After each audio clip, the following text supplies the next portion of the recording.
आंदोलनों को हाईजैक किया जाता है। ये जनता की आवाज़ है, दोबारा उठेगी। अगर आज खत्म भी होगी तो दोबारा उठेगी। मोदी जी, अमित शाह जी बच नहीं सकते। जनता की नफरत कुछ दिन के लिए कम कर लेंगे ना, कुछ धोखे और मिल जाएं, लेकिन धोखों से ही जनता सीखती है। बेशक हम सीखेंगे।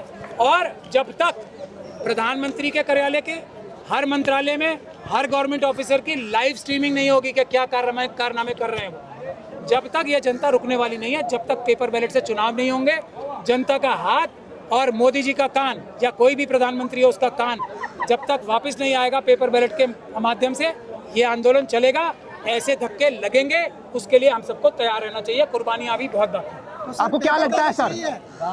सर आपको क्या पेपर बैलेट सही है? सर पेपर बैलेट हाईजैक हो जाता था पहले, बिहार में सारे बैलेट क्या बात कर रहे हो सर? आप नहीं जानते ना, मैं कौन बताया? मैं एक्सपर्ट हूँ इस चीज का। आप क्या जानते हो पेपर बैलेट के बारे में? सर पेपर बैलेट के बारे में आप क्या जानते हो? बहुत कॉमन पेपर बैलेट यहाँ पे मैं यहाँ पे समर्थन करने आया हूँ। क्या? पर इतना मैं भी समझता हूँ कि बैलेट पेपर जितनी चोरी होते थे ना, इतना तो कुछ भाई साहब बैलेट पेपर पता कैसे होते थे? बंदूक के नोक पे जाते थे। अब या तो आप सिर्फ दिल्ली में रहे हो, बाहर आप देख ही नहीं रहे दुनिया कहाँ है। अच्छा, आप नहीं जानते हो इनको। अब मैं जानता हूँ नहीं जानते। पिछले 15 सालों आप एक मिनट पर बात तो आप करें नहीं सर। जानते। अच्छी अगर आप बड़े भी पेपर हैं, बैलेट आप मुझे बताओ, क्या ये जो ईवीएम की मशीन है ये चीन के लिए ले जाई बदली नहीं जाती? 19 लाख मशीनें चोरी हुई हैं, पता है आपको? ये जला दी 19 लाख मशीनें मोदी जी ने चोरी कराई हैं, मालूम है आपको? देखो फिर आप ये बोलो कि डिजिटलाइजेशन को सही करो, ये नहीं, बोलो कि हो ही EVM नहीं को सही सकता। करो। आप ये नहीं कर सकते कागज पत्र। हम जनरेशन में पीछे थोड़ी जा सकते हैं। कंप्यूटर, अच्छा एक काम करो, आप सुनो, कंप्यूटर एक्सपर्ट डिजिटलाइज नहीं। हो? हाँ मैं एक्सपर्ट हूँ। अच्छा, कंप्यूटर एक्सपर्ट हो? बिल्कुल हूँ। आप दुनिया में कोई एक आदमी मुझे बता सकते हो जिसने ऐसा कंप्यूटर बनाया हो जो हैक नहीं हो सकता? एक पर आदमी। क्या बैंक में करोड़ों रुपए रहते हैं, वो सेफ नहीं रहते? टेक्नोलॉजी एडवांस करने की जरूरत है सर। कौन से बैंक में सेफ रहते हैं? किस बैंक में धोखा नहीं हुआ है? घोटाला तो वहाँ भी हो जाता है। हर जगह होता है। घोटाला और इसलिए चोरी में फर्क है। इसलिए दोनों काम हो जाते हैं। घोटाला और चोरी में फर्क होता है। इसलिए कह रहा हूँ, आप मेरे पास ऑफिस में आना, मैं आपको समझाऊंगा। आपको समझने की बहुत जरूरत है। ठीक है सर। घोटाला और चोरी में कोई फर्क नहीं होता। पर सर हम एडवांसमेंट से पीछे नहीं हट सकते।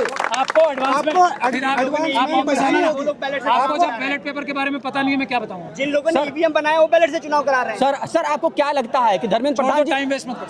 सर आपको क्या लगता है कि धर्मेंद्र प्रधान जी, ऑफिस आना मेरे, मैं आपको समझाऊंगा। सर आपको क्या लगता है धर्मेंद्र प्रधान जी इस्तीफा देना नहीं चाहते थे या फिर मोदी जी लेना नहीं प्रधान चाहते जी थे? के इस्तीफे से उनको क्या नुकसान हो गया है बताओ? जो उन्होंने लाखों लाख करोड़ मोदी जी को चुरा के दिए हैं और अपने पास रखे हैं, क्या वो उनसे छिन गए?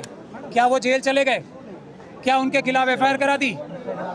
बताओ आप मुझे। प्रधान तो झांकी है, अगला नंबर किसका बाकी है? ये आंदोलन खत्म तो कोई झांकी बाकी नहीं है। प्रधान जी जाएंगे अभी किसी विदेश में अपनी पैसे एंजॉय करने, और कुछ महीने बाद आके और मलाईदार बड़ा पद मिलेगा। आपको लग रहा है पद फिर से मिल सकता है सर? हाँ, आपको लग रहा है पद फिर से मिल सकता है? पद क्या, पद की जरूरत क्या है? अब एंजॉय भी तो करेंगे जो पैसा कमाया है। पद तो मिलेगा ही कुछ दिन बाद, एकदम मिलेगा। आपने देखा है जो पुलिस स्टेशन होते हैं वहाँ पे अगर SHO साहब किसी कांस्टेबल को आगे करके कुछ गलत काम कराते हैं तो उसको 2 दिन के लिए सस्पेंड करते हैं ना, दोबारा उसको और भी बड़ा मलाईदार पद देते हैं। देखा है आप सब लोगों ने? ये वही तो हो रहा है। इसमें कौन सी रॉकेट साइंस है? तो बुनियादी बात यह है, सीधी बुनियादी बात यह है, जो अकेले में गया वो हम में से नहीं है, वो गया। आपको क्या लगता है फिर? मैं कुछ कहना चाहती हूँ। मैं ये कहना चाहती हूँ, जैसे कि अब हम आम जनता है, ठीक है, और नहीं हम जैसे आम जनता है, हम में से कोई, चलो मैं ही अपने आप के ऊपर कह देती हूँ, अगर मैं यहाँ पे खड़े होकर किसी एक बंदे का मर्डर कर दूँ तो क्या मुझे ये पुलिस छोड़ देगी? आप मुझे ये बताओ, गलत कह रही हूँ सर या सही कह रही हूँ? नहीं छोड़ेगी ना। उन्हों की वजह से बहुत सारे केसेस हम ऐसे देखते हैं जहाँ पैसे देके बच जाते हैं। वही चीज मैं कहना चाह रही हूँ। इनको फंसा देंगे। वही चीज मैं कहना चाह रही हूँ। अगर जैसे कि अगर मैंने मान लो मुझसे किसी का मर्डर हो गया, ठीक है, मेरी वजह से हो गया, तो मुझे तो सजा मिलेगी। वो बात अलग है कि मैंने पैसे खिला दिए किसी और को, अपनी सजा किसी और के ऊपर, पर सजा तो मेरी थी ना, किसी और की तो नहीं थी ना। दूसरी चीज मेरा कहने का ये मतलब है, इतने बच्चे, उनकी वजह से इतने बच्चे मारे गए हैं, क्या सबको किसी, वही सर कहना चाह रहे हैं, सजा किसको मिली? किसी को नहीं मिली ना। सिर्फ क्या 1-1 करोड़ रुपए, हमारी क्या कीमत 1 करोड़ रुपए की है? 1 करोड़ रुपए की तो हमारी जान नहीं है। हम अपने माँ बाप की औलाद है, हमारे माँ बाप के जो सपने हैं ना, वो कीमतों में नहीं बेचे जा सकते, उनकी कोई कीमत नहीं है। समझ रहे हो आप लोग? देश का भविष्य है, कल उनमें से कोई APJ अब्दुल कलाम बनता, क्या बनता, किसको क्या पता? देश का भविष्य 22 करोड़ में तोल दोगे? 250 लाख करोड़ तो मोदी जी और अमित शाह जी ने अपने पिछले 12 साल में चुराए। 250 लाख करोड़। आपको क्या लगता है सर कि जो शिक्षा व्यवस्था, जो एजुकेशन सिस्टम है, उसको पूरी तरह से बदलने के लिए क्या, कौन सी राजनीति होनी चाहिए, क्या करना चाहिए? एक ही राजनीति है, आंदोलन और नेता को बहुत ध्यान से चुनना है। ये नहीं कि एक प्लेटफॉर्म बनाया और वो नेता बन गया, नहीं। अगर वो अकेले में मिलने गया, वो नेता नहीं है, वो हमारा गद्दार है। अकेले में जो गया वो गद्दार है। ट्रांसपेरेंसी, जब हम मोदी जी से कह रहे हैं, ईवीएम के लिए कह रहे हैं वीडियोग्राफी दिखाओ, ये लोग क्या मोदी जी से भी बड़े लोग हैं? वो तो प्रधानमंत्री के पद पे है ना। इनके ऊपर कैसा भरोसा कर ले कि इन्होंने कुछ गड़बड़ नहीं की है, अकेले में क्या बात की है? ये जो इतनी मेहनत करके पूरे देश की जनता ने कुर्बानियां दी हैं, 1 मिनट में खत्म करा दी इन्होंने। ये सबसे बड़े गद्दार साबित होंगे और हम इन्हें करेंगे, ये मेरा वादा है। क्या लगता है कि आप ये आज नहीं कल तो बीजेपी में मिल सकते हैं?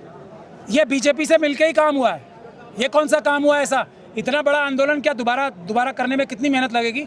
ये इन्होंने अभी बताया ना, हमारी बहन ने छोटी 22 लोगों की कीमत क्या 1-1 करोड़ रुपए है जी। 1 करोड़ रुपए की है। 1-1 करोड़ नहीं, 50-50 करोड़ रुपए तो मोदी जी और अमित शाह जी 1-1 एमएलए खरीदने की देते हैं। लेकिन उनकी और जो एमएलए खुद कितनी बेईमानियां करते हैं, उनको 50-50 करोड़ दिए हैं। लेकिन उनकी डिमांड ही 1 करोड़ रुपए थी। वो है कौन? वो जनता है। उनको पता है उनके राइट्स बताने वाले जब ऐसे होंगे तो उनको 1 करोड़ की जान पता होगी ना। उनके लिए हजार करोड़ भी कम है। दोबारा बच्चा आएगा। धर्मेंद्र प्रधान की प्रॉपर्टी पता है आपको कितनी? लाखों करोड़ की है।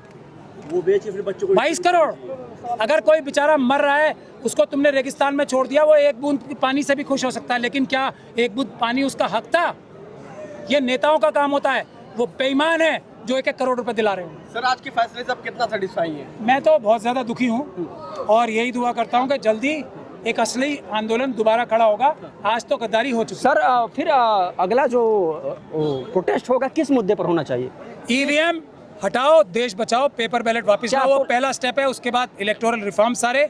सरकारों को कान से पकड़ के हटाने की ताकत, प्रधानमंत्री को कान से पकड़ के हटाने की ताकत जो जनता की है वोट के माध्यम से, वो वापस दिलानी। और अपने वादों पे जो पूरा नहीं उतरेगा उसे जेल जाना पड़ेगा।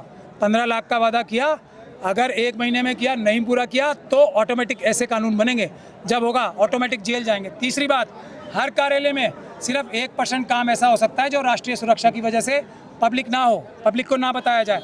99% काम लाइव स्ट्रीम होना चाहिए। ये कुछ बुनियादी बातें हैं जो शुरुआत में होंगी।